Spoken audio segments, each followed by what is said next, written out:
Larissa Rodriguez grew up in a modest but loving family in the quiet city of Guara. Her parents, humble and hardworking people, raised her with strong moral values, honesty, respect for others, and dedication to family. From an early age, Larissa stood out for her discipline. She trained in gymnastics, later graduated from the Faculty of Physical Education, and built a career as a fitness instructor.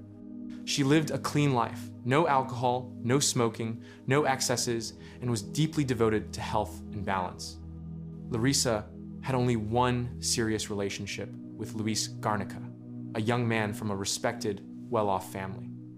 His father had once been the city's mayor, and Luis himself studied medicine. To Larissa's family, he seemed polite, quiet, and well-mannered, as the perfect match for their daughter. But behind this perfect image hid a very different man.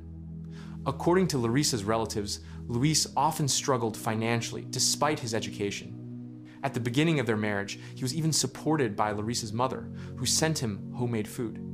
Over time, his frustration grew, his finances collapsed, his ego inflated, and his affection faded. He became distant, cold, and increasingly cruel to Larissa, criticizing her appearance and avoiding her company. What Larissa didn't know was that Luis had been leading a double life, balancing his marriage with an affair.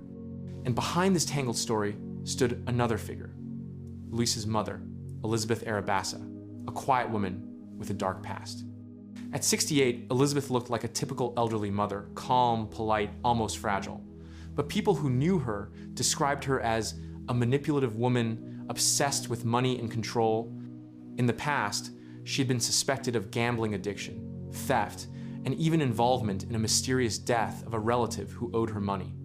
Still, she managed to hide behind a mask of gentleness, especially with Larissa, pretending to be a caring mother-in-law while secretly feeding information to her son and manipulating both sides.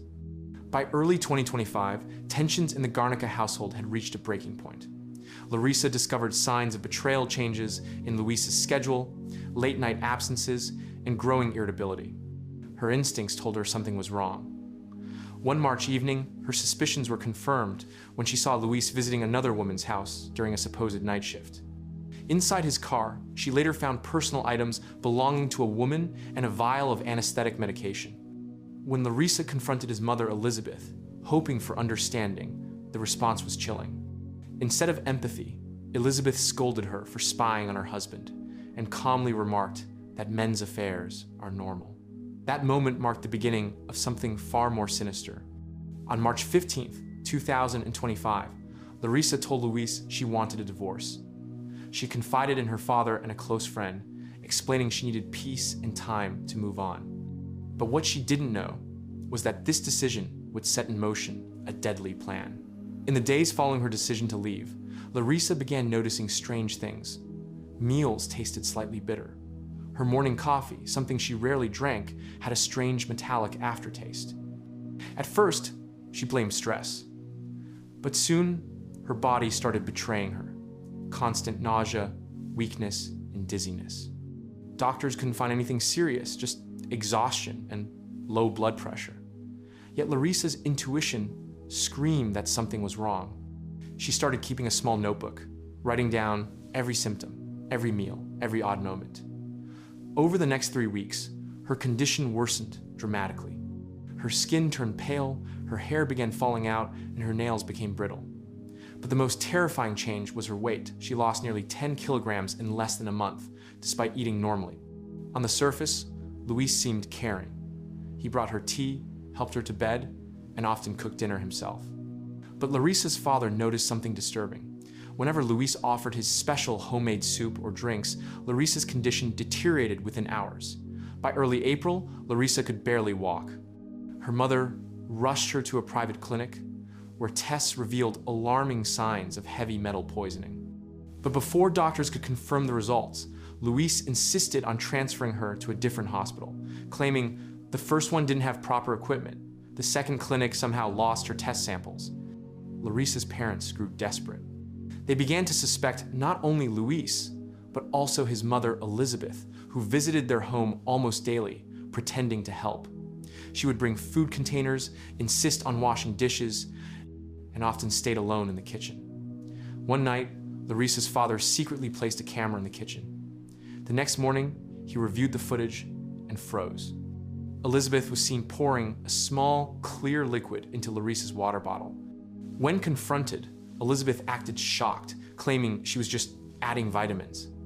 But when the bottle was tested privately, it showed traces of thallium, a deadly poison once used in rat killers, now banned in most countries.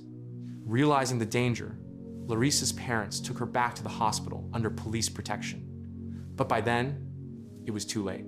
The poison had already done irreversible damage to her nervous system. Larissa slipped into a coma 2 days later. Luis's reaction shocked everyone. No tears, no emotion. He refused to stay at the hospital, saying he was too stressed. Neighbors saw him the next evening drinking wine with a woman who later turned out to be his lover. As investigators began connecting the dots, the horrifying truth started to unfold. The poisoning wasn't an accident, it was a plan. And the person pulling the strings was not Luis alone. The real mastermind sat quietly in her apartment, pretending to be a grieving mother-in-law, knitting scarves and answering police questions with perfect calm. Her name was Elizabeth Arabassa. When detectives began piecing the case together, they quickly realized something strange. Luis's story didn't add up. He claimed Larissa had been sick for years, yet her medical history showed perfect health until the last month. He insisted that his mother barely saw Larissa, even though phone records revealed daily calls and multiple visits. Police obtained a search warrant for Elizabeth's home. Inside, they found a locked drawer containing 2 small vials of thallium, several syringes, and a handwritten note with dates and doses. Each date matched the days Larissa's symptoms had worsened. Even more disturbing, investigators discovered that Elizabeth had researched poisons extensively. Her internet history included searches like slow-acting toxins, how to hide thallium in food, and undetectable ways to kill. Luis, confronted with this evidence, tried to shift blame. He claimed he didn't know what his mother was doing, that she acted on her own, but text messages between them told a different story. One message from Elizabeth read, "It must be done slowly, so no one suspects. She deserves nothing after what she's done to you." And Luis replied, "I trust you, Mom. Just make sure she doesn't wake up."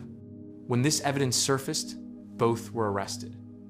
During interrogation, Elizabeth showed no remorse. In fact, she calmly explained her motive. She believed Larissa was destroying her son's life and didn't deserve his fortune. According to her, removing Larissa was an act of protection. Larissa's family was shattered. Her father, who had once welcomed Luis into their home like a son, sat silently during the hearings.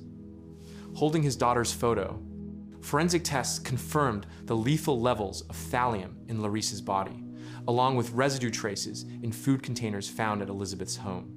The case made national headlines as the Arabassa poisoning, shocking the entire country with its cold precision and family betrayal.